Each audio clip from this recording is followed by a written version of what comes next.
My sister took $684 to enroll me in a bookkeeping course. When I reached the classroom door, my name was not on the paid roster. If Denise had never registered me, where had my money gone? And why had she told our family I quit? I asked the instructor to write down my status, then took the empty observer chair instead of walking back to my car. That was harder than it sounds. I was 59 years old, still wearing my blue receiving dock shirt, and everyone else in the room seemed to know where to put their notebooks. The instructor, Rosa Alvarez, gave me a practice packet and said quietly, "You can follow along tonight. We'll sort out the registration after class." Before I opened it, my phone lit up with a message from my nephew, Eli. "Tell Aunt Denise I haven't forgotten what she did for me last month." Eli had no reason to know about my course, but the week he was thanking her for was the same week I had handed Denise the money. Rosa began with a simple example about a delivery received on one day and entered on another. I knew that problem. At Northline Distribution, I had spent 19 years matching cartons to packing slips and signatures to loading times. I knew what it meant when 40 units arrived and the screen insisted there were 38. I did not know the names Rosa used for the columns. The woman beside me noticed that I had written the right number in the wrong box. She tapped the edge of my page, not the mistake. "Ask what the number represents before you fix it," she whispered. Her name was Priya Shah. She was refreshing skills for a job that had changed its software twice in 3 years. I did not know that yet. All I knew was that she did not look at me as if I had wandered into the wrong room. At the break, I went to the registration counter. The clerk searched my name, email address, and phone number. Then she turned the monitor slightly away, because whatever was on it belonged to other students. "There is no application under your name," she said. "Was there one that got canceled?" "No, nothing was submitted." That was the first clean answer I had received all evening. The class was full, but one paid student had warned the office she might withdraw by Wednesday. The clerk put me on standby. If the seat opened, I would have 10 days to register and pay for myself. I folded the note confirming that no application existed. It did not prove why Denise had done anything. It did prove that I had not lost a place through my own hesitation. Outside, Eli's message was still on my screen. I called Denise from my kitchen at 9:05. She answered on the 4th ring. "How was class?" she asked. I looked at the blank space on the counter where I had expected to put a receipt. "Did you submit my registration?" There was a pause. Then she said, "Marcus, that course filled quickly." "Did you submit it?" "You weren't certain it was the right fit." "I asked you to enroll me. I gave you $684. She sighed the way she did when a family conversation stopped following the route she had prepared. "You sounded nervous." "I was going to call tomorrow and see what they could do." "They cannot find anything under my name." "Then let me handle it." That sentence had been useful to me for years. Denise handled birthday collections, group gifts, reservation deposits, and the small family fund we called the opportunity account. When an adult cousin needed an exam fee or a work uniform, 7 of us put in what we could. Denise kept the balance because she was quick with forms and because the rest of us had learned to be grateful for convenience. She had become the family's first call without anyone ever naming her that. When our cousin Carl changed apartments, Denise compared the truck deposits. When Alma needed a renewal form for a workplace certificate, Denise found the right page before Alma finished describing it. She did not charge anyone. She did not complain. At holidays, people praised her for remembering what the rest of us forgot.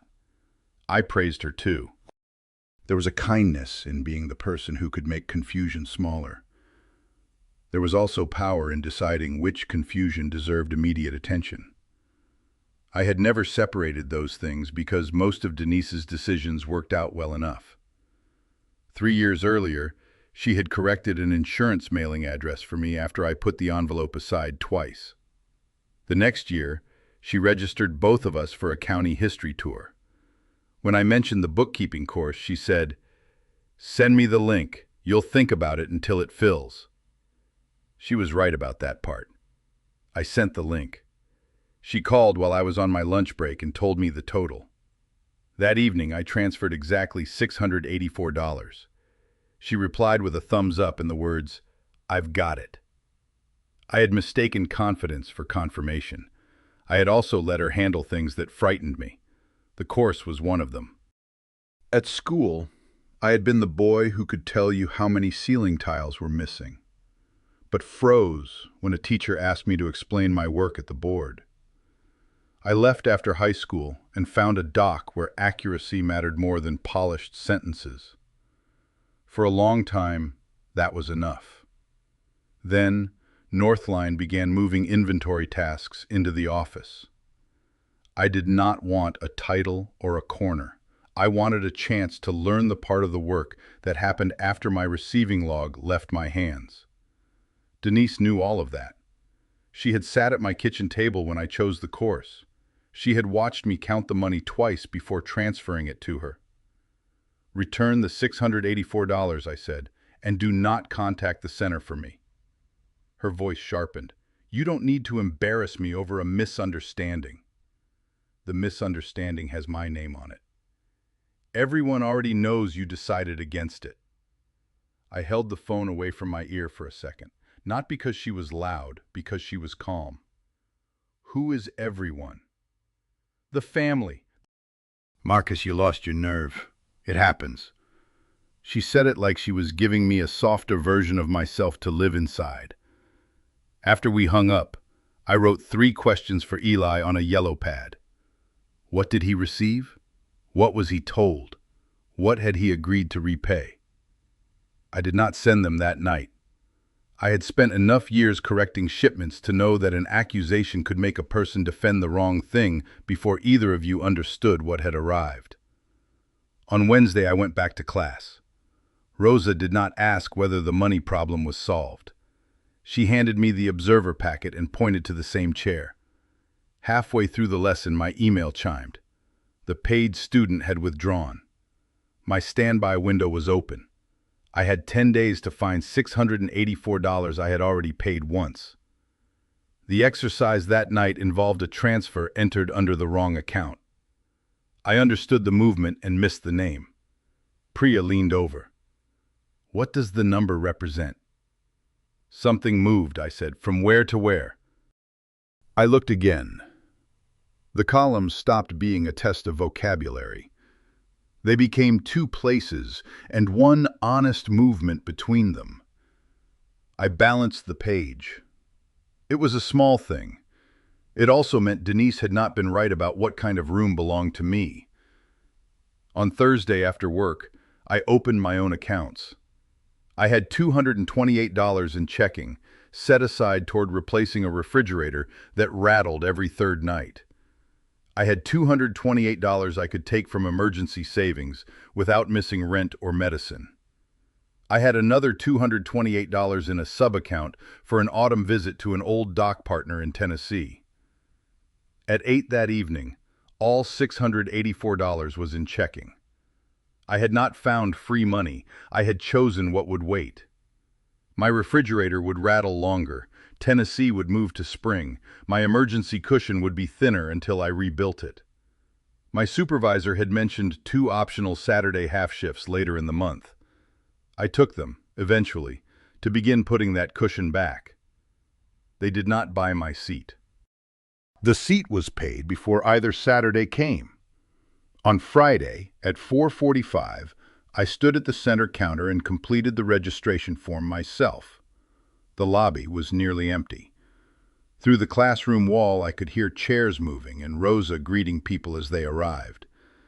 Every minute I spent at the counter felt like a minute in which the open seat might become theoretical again, though the clerk had already explained that it was held through my deadline. I wrote my address. I wrote my own email twice. Under emergency contact, I stopped. For years, I had listed Denise automatically. The form did not require her to manage anything. It meant the center could call her if something happened to me. Still, seeing her name in my handwriting felt like leaving a side door unlocked. I listed Alma instead. Then I worried that changing the name was dramatic. Then I recognized that nobody else would even know unless the number was needed. There was one field I did not understand. I almost took a picture to send Denise. Instead, I asked the clerk. The explanation took 11 seconds. I paid the full fee. The receipt came to my own email. In class, Rosa told me the work I had done as an observer would not count toward completion. "You'll need to redo the first packet," she said. Fair enough. You're not discouraged? I'm getting familiar with paying twice. Priya laughed, and so did I. Not because it was funny yet, because I was in the room. The next morning, I asked Eli to meet me outside the auto parts warehouse where he worked. He was 30, broad-shouldered, and still had the habit of pushing his hair back when he expected bad news. Eli had never been careless with me. He returned borrowed tools cleaner than I lent them. When he was 22 and short on rent, he asked for a loan with a date attached. He missed the date by 6 days, called before I did, and paid the extra bus fare he had cost himself rather than offer an excuse. That history mattered. Without it, I might have treated his thank you message as proof that he and Denise had planned something together. With it, I could imagine another possibility, that he had accepted help under the same trust I had used when I sent her my course fee. His car was not impressive. It was a 12-year-old sedan with one gray door and a clean back seat. Losing it would not have made him destitute, but it would have turned a 20-minute drive into 2 buses before an early shift. The need was real. It simply had not been Denise's money to answer it with. "If this is about the car money," he said, "I'm paying it back." "Tell me what car money means." He stared at me. "Mom said the family fund advanced me $438. My alternator and belt went together. I need the car for work." "Did she say who approved it?" "She said everybody knew. She said you had postponed your class so there was room." The sentence landed without drama. That made it worse. Eli reached into his jacket and unfolded the repair invoice. I did not need it to believe him. He showed it because he wanted me to know he had not invented an emergency or padded the amount. "I told her I'd start paying $73 a month next month," he said. 6 months. The number was ordinary. 6 equal payments. A plan an adult makes when he believes he has borrowed honestly. "I'm not here to collect from you today," I said. "Then why are you here?" "Because the money was mine before she called it the family's, and because she told me you thanked her in the same week." His face changed, not to guilt, to the look a person gets when the floor beneath a kind gesture moves. "I thought you knew." "I know now." I told him about the $684, the missing application, and the paid seat I had recovered with my own reserves. I did not ask him to choose between his mother and me.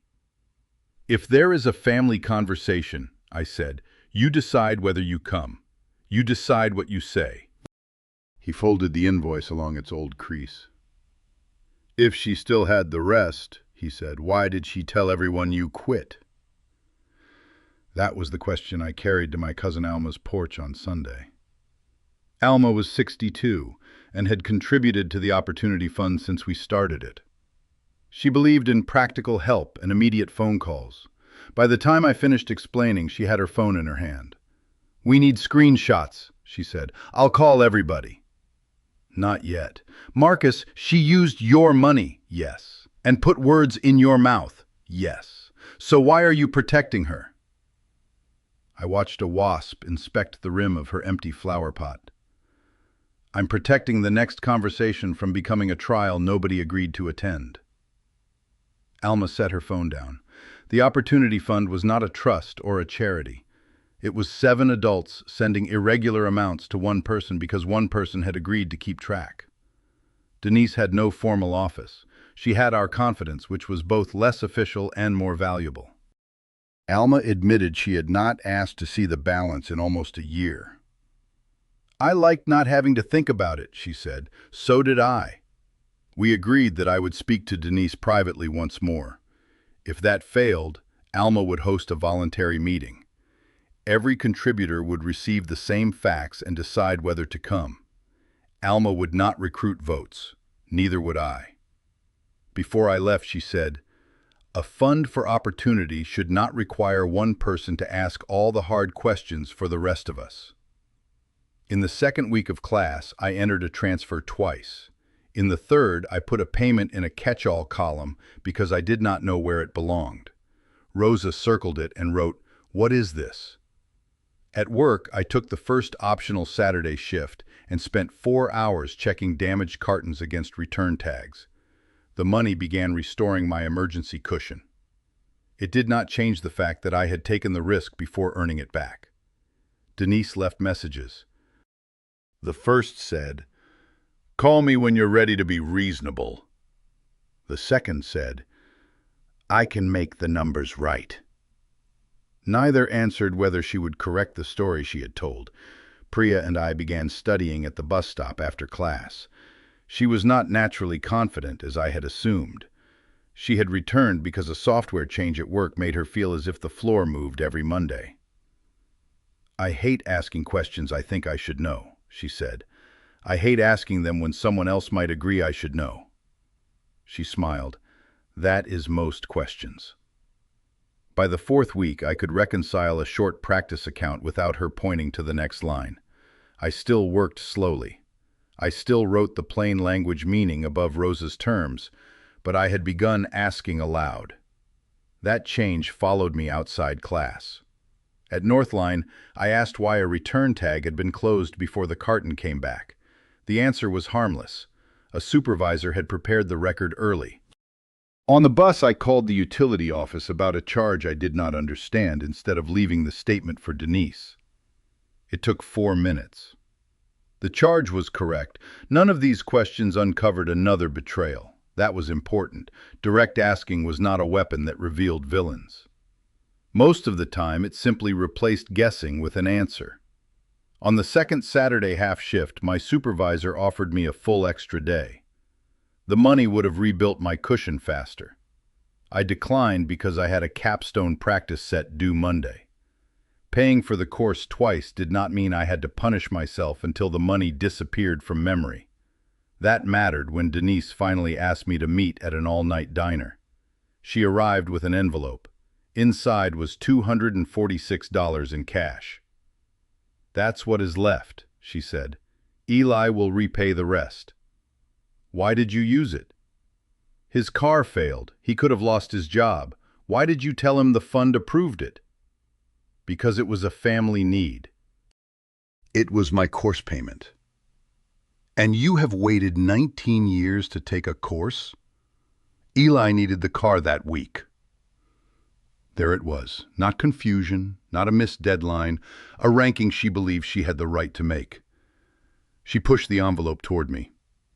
"Take this. When he finishes paying, you'll have every dollar.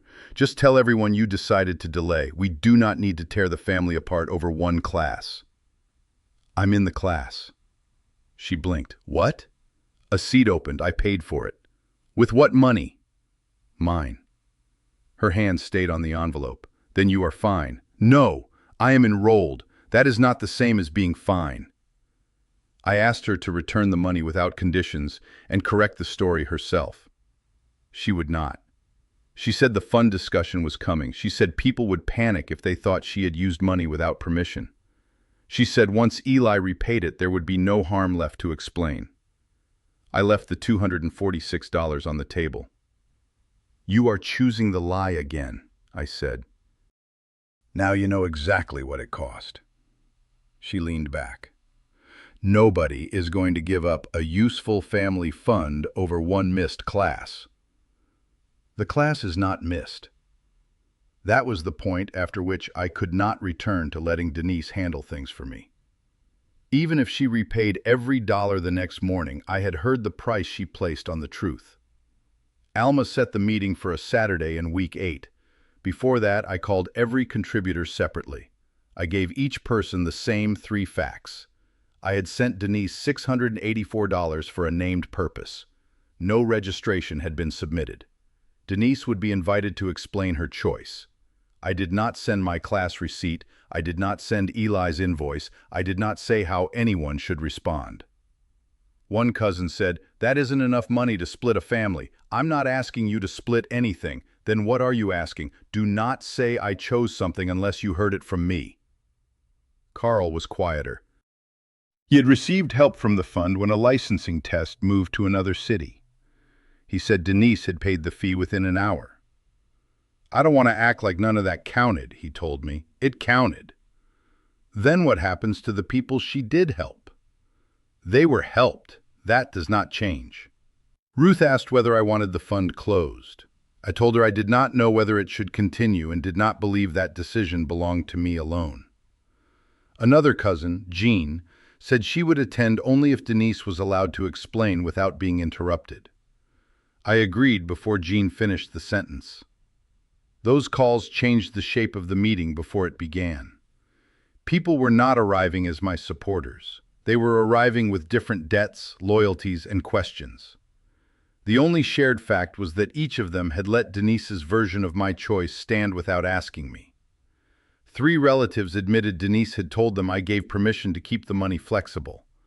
None had asked me. Eli chose to attend. He said he would bring his repair invoice because it described what he had agreed to repay, not because it proved what his mother intended. Class continued while the meeting approached. At Northline, 2 shipments arrived with the same quantity and different receiving dates. The system made them look as if one balanced the other. My old habit would have been to make the screen neat and leave the explanation to someone upstairs. Instead, I asked my supervisor for the source sheets. One shipment had been entered the day it was scheduled. The other had been entered the day it arrived. The counts were right. The timing was wrong. I documented the mismatch instead of forcing the lines together. My supervisor read the note twice. The next afternoon he asked me to explain it to Lena, the inventory clerk who would decide whether the entries needed correction. I expected him to do the talking. Instead, he moved one chair back and waited. I began with too much detail. Which bay the pallets used, which driver signed, what time the second truck cleared the gate. Lena listened until I ran out of facts. "What changed because the dates differ?" she asked. I looked at the 2 sheets again. One order appeared available a day before it could have been shipped. The quantity was not missing, but someone planning from the screen could promise stock that had not arrived. "The count is true," I said. "The availability is not." She nodded. "That is the note I need." The conversation lasted 5 minutes. It did not make me an accountant. It showed me that the same habit worked in more than one room. Identify what happened. Identify who needs to choose next, and do not smooth the gap until nobody can see it.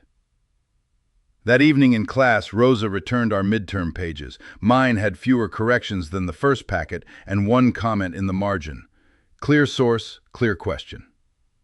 I thought about calling Denise to tell her. For most of my adult life, she had been the first person I called when I did something that frightened me. The impulse did not disappear because I had set a boundary. I called no one. I placed the page in my folder and began the next assignment. The loneliness of a boundary is rarely mentioned by people who admire it from the outside. There was relief in not being managed. There was also an empty space where an old habit had been. I could respect that space without rushing to fill it. "You taken that class now?" "Yes." "Finish it.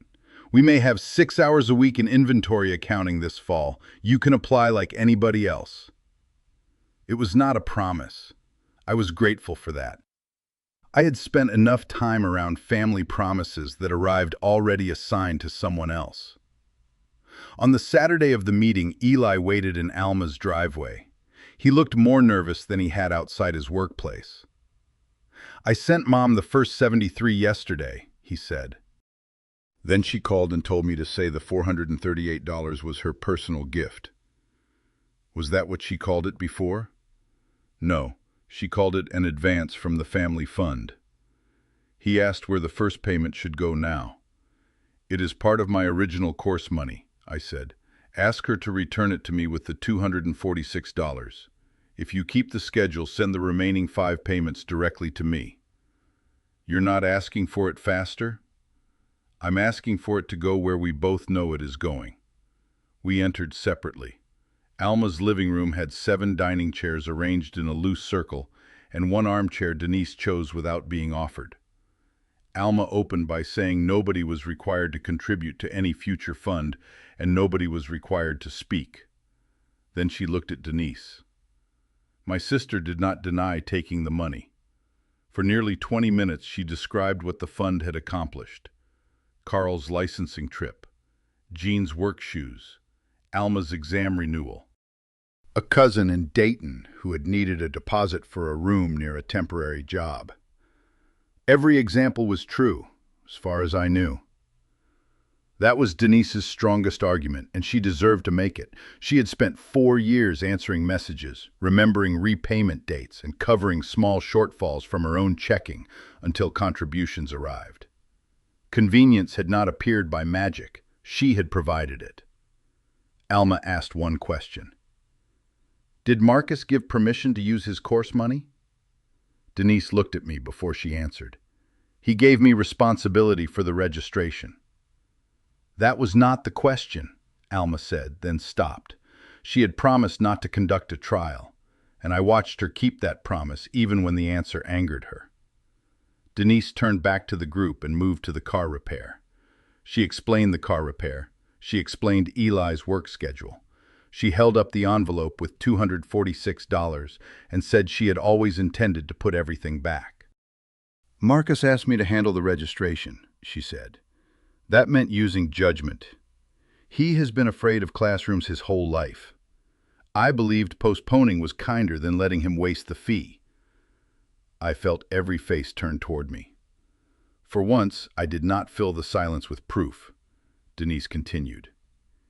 He found another seat. No permanent harm was done. I will return all of it if he tells the family he chose to postpone. That is close enough to the truth, and it keeps this from becoming ugly. I did not choose it, I said. You asked me to help. I asked you to enroll me. She looked at Eli. Tell them the repair money was from me. Eli held the folded invoice in both hands. You told me it was an advance from the family fund, he said. You told me Uncle Marcus postponed class. Yesterday you asked me to call it a gift. I cannot make all 3 things true. Denise's face went still. Nobody applauded. Nobody shouted. Alma did not call for a vote. My cousin Ruth spoke first. I will not send more money through an account only one person can see. Then Carl said, Neither will I. The others followed in their own words. Some were angry. 2 sounded embarrassed. One said she still believed the fund had done good work, but usefulness was not permission. Carl took the longest. He rubbed both palms over his knees and looked at the floor. You helped me when I needed it, he told Denise. I will always say that. But if I send money again, I need to know the person named in the request made the request. Jean did not accuse Denise of theft. She said she would no longer participate in any arrangement where one person received, approved, explained, and recorded the same payment. Ruth said she wanted a pause before deciding whether to contribute again. Their differences made the consequence visible. Denise had not lost a title printed on paper. She had lost the assumption that her explanation would be accepted for everyone involved. By the time the last person spoke, Denise's role had ended, not because a board removed her, because no adult in the room would send another contribution through her. She looked at me. Is this what you wanted? I thought about the observer chair, the refrigerator rattling in my kitchen, and the envelope she had tried to trade for my agreement.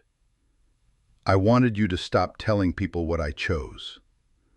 Alma asked who should keep the fund next. Not me, I said. If it continues, Two people should be able to see it. That was as close as I came to a speech. After Denise left, a few relatives wanted to demand a public apology or review every old payment. I would not support either. The harm we knew was enough to answer. Adding punishments would not make my class more mine. Alma and Eli agreed to keep a new contribution record together. Anyone who wanted to contribute could. Anyone who did not could stop. The new fund would use fresh money only. 3 days later, Denise came to my duplex and handed me $319 without asking to come inside. It was the $246 she had held, and Eli's first $73 payment. I counted it after she left, not in front of her. The amount was correct. I deposited it the next morning and moved it into the emergency savings I had thinned for the replacement fee. That did not restore the vacation plan or silence the refrigerator. It restored part of the choice I had made to remain in class. When Eli's later payments arrived, I put them toward the other two reserves in the same quiet way. I did not send Denise updates. Restitution did not require me to turn my accounts back into family information. "There," she said, "now we can talk." "No." Her shoulders lowered. "What else do you want?" 6 weeks without contact. After that, if you want to speak to me, start by naming what you did without calling it a misunderstanding. I returned the money. You returned the part that was in your hands. Eli will send the remaining $365 to me on the schedule we agreed. Money is no longer the question. She stared past me into the kitchen. You are really shutting me out over this? I am closing the part of my life you entered without asking. Then I shut the door. On Monday, I went back to class. Priya knew there had been a family meeting, but not what anyone had decided. She asked whether I wanted to talk about it. I said no, then changed my answer. I want to talk about this page, I said, holding up the assignment. I keep putting two different things under one heading because they end at the same total. She read the question. Same total does not mean same path, she said. I wrote that in the margin because it belonged to the exercise. I did not turn it into a lesson about Denise. I left it beside the numbers and finished the work in front of me. There was no triumphant feeling. Denise was still my sister. I remembered her bringing soup when I had the flu and sitting with me after our father died. Those things were real. So was what she had done with my money and my fear. Both truths fit in the room. I did not have to erase one to keep the other. In week 9, our capstone assignment began. Mine balanced on the first attempt, which should have made me suspicious. I had put an unexplained amount into a catch-all category because I did not know what else to do with it. Rosa circled the line. What does it represent? I laughed quietly. The part I was hoping you would not ask about. I redid 2 evenings of work. Priya stayed after class once, but she did not fix it. She asked questions until I could hear which answer I had been avoiding. At the end of week 12, I submitted a file that balanced because every entry belonged where I had put it. Rosa marked it complete. I did not frame the certificate. I carried it to work in a plain folder and submitted the internal application myself. My supervisor offered me a 6-hour weekly trial assignment, subject to the same review as anyone else. It was not a rescue. It was work I had prepared to try. By then, Eli had sent 2 more $73 payments directly to me. Each message said only, Payment 2 or Payment 3. I replied, Received. We did not turn his responsibility into a ceremony. In week 13, the new family fund received its first request. An adult cousin needed an exam fee. Alma and Eli sent all contributors the same short note. The available balance came only from new contributions. 2 people could see the entry, and the payment went directly to the fictional testing center. The note did not name the cousin's private reason for taking the exam. It stated the amount, the destination, and that the person requesting help had approved the wording. Each contributor could respond directly to Alma and Eli. 2 chose not to contribute that month. Nobody called them disloyal. I sent a small amount. Before I did, I asked the cousin whether the request reflected what she wanted. She answered yes. The conversation lasted less than a minute. The new arrangement was slower. Alma and Eli sometimes waited half a day for each other to review an entry. That inconvenience was visible too. We had spent years treating speed as proof of care. Now we were learning that a pause could protect the person whose need had become family business. I felt the urge to inspect every detail. I did not. The boundary worked without making me its guard. That same week, a message arrived from Denise. I used the money you gave me for your class. I decided Eli's need mattered more than your choice. Then I told people you quit because I did not want them to know I had decided for you. Returning the money did not correct that. There was no request after it, no because, no reminder of the good things she had done. I waited a day, then offered one 20-minute walk. We met at the public path near my duplex. I told her the time before we started. She nodded. For the first 10 minutes, we discussed weather and a cousin's new job. Then she said, I thought being useful meant I was trustworthy. Sometimes it did. And now? Now I need you to ask. She did not promise she would always get it right. I would not have believed that promise anyway. At 20 minutes, we stopped. She did not ask to come inside. She did not hand me a form, a plan, or another explanation. The next week, she texted before calling. I was in the middle of an assignment and answered, not tonight. She replied, all right. No guilt followed. No message from another relative arrived to tell me she was hurt. One respected answer did more to repair trust than the envelope at my door. 2 weeks later, she asked whether I wanted help comparing refrigerators. I told her I had postponed the purchase and would choose when I was ready. She said, understood. The old Denise would have sent 3 links before sunset. This Denise sent none. I did not know whether that change would last. I only knew it had lasted long enough to become observable. May I call you next week? She asked. Text first. All right. That was not reconciliation. It was one request made in the right direction. In week 14, I sat in the inventory office at Northline with my first trial reconciliation on the screen. One line remained unresolved. The old version of me would have hidden it in a broad category and hoped the next person understood. I marked the exception and asked my supervisor to review it. Then I typed my name on the line that said prepared by. Before I left, I opened the Skills Center page and found a short software class for the next term. I checked the schedule. I checked the price. I completed the registration myself. The receipt came to my email. I closed the receiving log, opened my own class ledger, and signed the work I had actually prepared, under my own name and on my own time.